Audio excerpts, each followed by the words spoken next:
আবহাওয়ার খারাপ বুঝতে পেরে মাননীয় কাল ফেসবুকে এসে তৃণমূলের কর্মীদের এবং পশ্চিমবাংলার মানুষদেরকে চাঙ্গা করার জন্য নতুন কিছু বার্তা দিল, কিন্তু এইসব বার্তার কাজ করবেন নাই।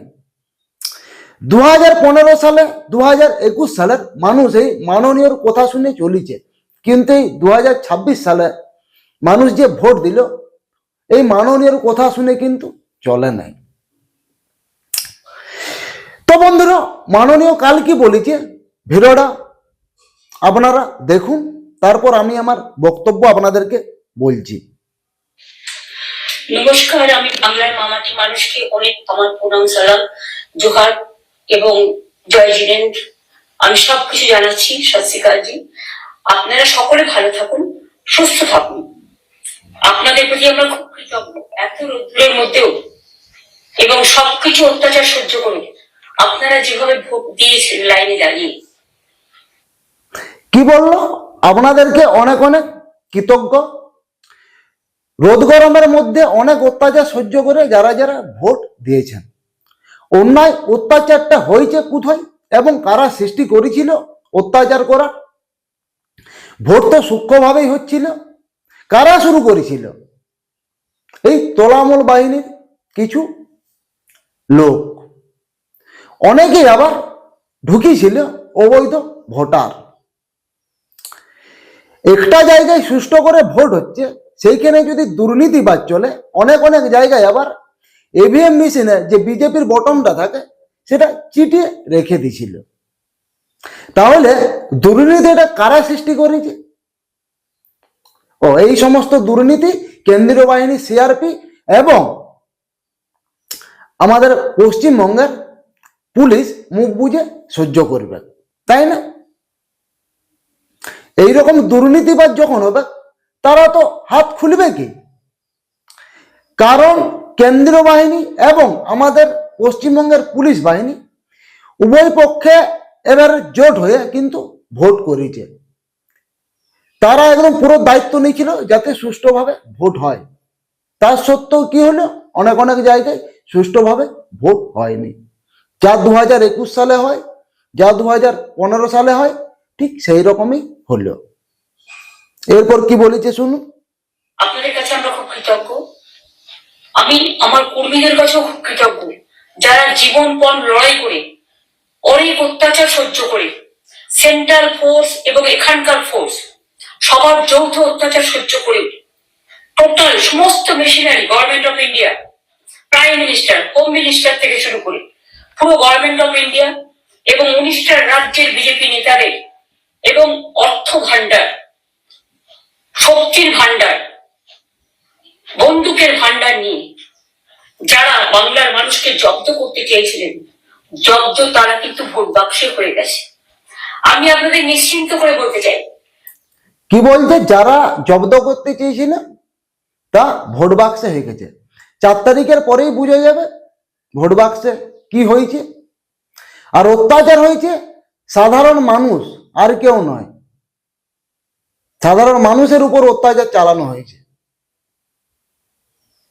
যেটা টিভিতে দেখাচ্ছে, এটা বিজেপি অফিস থেকে কালকে বেলা 1:08 সার্কুলেট করেছে এবং টাকা দিয়ে বলেছে যাতে এটা দেখানো হয়। তার কারণ হচ্ছে আমার কাছে স্পেসিফিক ইনফরমেশন এসছে 1:08 আমি কোনো একটা প্রেস মিডিয়ার থ্রুতে পেয়েছি এবং সেই ইনফরমেশনে দেখা যাচ্ছে তারা পরিষ্কার বলছে ফোর্সফুলি তোমায় করতে হবে, এটা তোমাকে এর মধ্যে যাওয়া যাবে না। কারণটা আসলে জানেন আপনারা? আমরা 200-300 পেয়ে যেতে পারি। শুনলেন কথা? 200-300 পেয়ে যেতে পারে। ইনি হচ্ছেন এই দিদি যা রাকেশ রোশনকে পর্যন্ত চাঁদে পাঠায়। ইনি এই দিদি মানে জুতো সেলাই থেকে চণ্ডীপাঠ সবকিছুই পারেন। 294টি আসনের মধ্যে 300টা পেয়ে যেতে পারে। বুঝতে পারছেন? 226 ক্রস করবো 2026-এ। মানুষ যে বিপুল ভাবে ভোট দিয়েছে, আমার তাদের প্রতি পুরো ভরসা, বিশ্বাস, আস্থা আছে।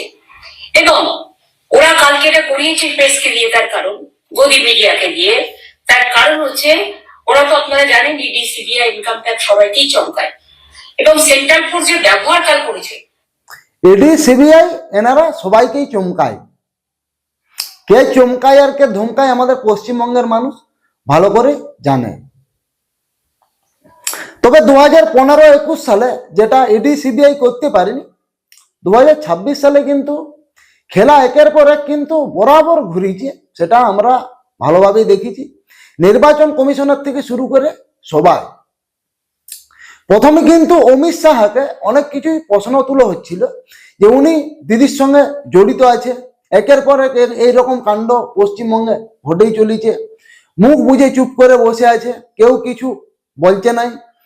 কেন্দ্রের থেকে দিল তো খেলে কেমন ভাবে খেলতে হয়, মানুষ ওয়েটিং এ আছে 4 তারিখের দিন, তারপর দেখা যাক কি হয়। এবং তাতে যে নতুন পুলিশগুলো অ্যাপয়েন্টমেন্ট হয়েছিল, যারা আমার হাতে ছিল না, তারা ভীষণ মেয়েদের মেরেছে, বাচ্চাদের মেরেছে। যে ভদ্রলোক উদয়নারায়ণপুরে ভোট দিতে গিয়ে মারা গিয়েছে, আমি তার শোকাহত পরিবারকে সমবেদনা জানাবার ভাষা আমার নেই, কিন্তু পরিবারটার পাশে আমরা থাকবো। এবং যে তৃণমূল কংগ্রেস কর্মীরা এমনকি সাংবাদিকদেরও মেরেছে, আমি যেখানে ছিলাম ভবানীপুরে চক্রবিরিয়ায়, আমি বাচ্চাদেরও মেরেছে, মহিলাদেরও মেরেছে, এক তত্ত্ব মেরেছে। যাদের তৃণমূল কংগ্রেসের জীবন নিয়ে লড়াই করেছেন, মার খেয়েছেন, তবুও তারা এলাকা ছেড়ে যাননি। কি বললো, মেয়েদেরকে বাচ্চাদেরকেও মেরেছে এবং সাংবাদিককেও মেরেছে।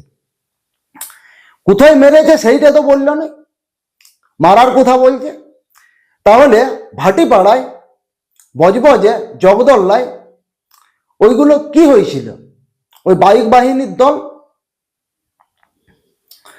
রাজেশ কুমারকে যে আক্রমণ করার চেষ্টা করেছিল এবং অর্জুন সিংয়ের ছেলে পবন সিংকে গুলি চালানোর চেষ্টা এবং তার সিআরপিএফ নিজের পায়ে গুলিটা বহন করে, তাহলে ওইগুলো কারা করেছিল?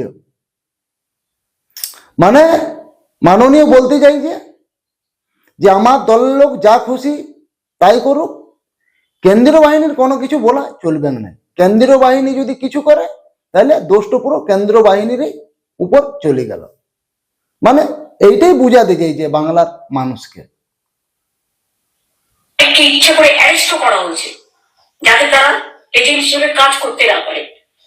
ভুল কাজ করবে অ্যারেস্ট করবে না এই পুলিশ, সে যেই হোক। যা পুলিশ এতদিন করতে পারেনি এ ভোটের সময় কিন্তু দেখিয়ে দিচ্ছে সত্যি। মানে এইরকমই পুলিশ চাই আমাদের পশ্চিমবঙ্গে, সদা সর্বদা মানুষের সঙ্গে যেন থাকে অনবরত। বিশেষ করে ভাটপাড়া, জগদ্দল, নোয়াপাড়া, এরকম অনেকগুলো জায়গা আছে। এমনকি আমাদের এখানেও ভবানীপুরে সারা রাত ধরে রেড হয়েছে। প্রথমেই বললাম আমি, কিন্তু এইটা প্রকাশ করলো যে কারা করেছে, সব দোষ কি সিআরপিএফ এর ঘাড়ে চলে গেল। মানে যে কেউ অন্যায় করে চলে যাবে, সিআরপিএফ যদি কোনো পদক্ষেপ নেই পুরো দোষটা সিআরপিএফ এর মাথায়, এবং পুলিশ যদি কোনো এই বিষয়ে স্টেপ নেই পুলিশের ঘাড়েও চলে যাবে। বাহ, ধন্য বিচার। সারা রাত 2 দিন ধরে দুরাত ঘুমাইনি। তাই আপনাদের কাছে বলবো, ওটা বিজেপির চক্রান্ত, এবং বিজেপি এত করেও মানুষের অধিকার থেকে মানুষকে বঞ্চিত করতে পারলো না, এবং তাই বিজেপি শেষ খেলাটা খেলেছে প্রেসকে দিয়ে, যাতে উল্টো পাল্টা বলে আমাদের মনোবলটা কর্মীদের ভেঙে যায়, মানুষের মনোবল ভেঙে যায়। শেয়ার বাজারে ধস নামবে, আসল সত্যিটা বেরোনি। সেই জন্য শেয়ার মার্কেটকে সান্ত্বনা দিতে গিয়ে, আমার কাছে স্পেসিফিক খবর আছে, এইটা করেছে। এবং আমি পরিষ্কার বলছি, 2016তেও সেম জিনিস হয়েছে, 2021এও সেম জিনিস হয়েছে।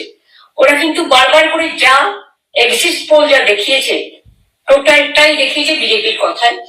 এবং আজকে তো আপনারা জানেন নিরপেক্ষতা বলে ভারতবর্ষে কিছু নেই, সব একপক্ষ হয়ে গেছে। আমি নিরপেক্ষতা যদি থাকতো তাহলে কিন্তু অভয়ার বিচার হয়ে যেত।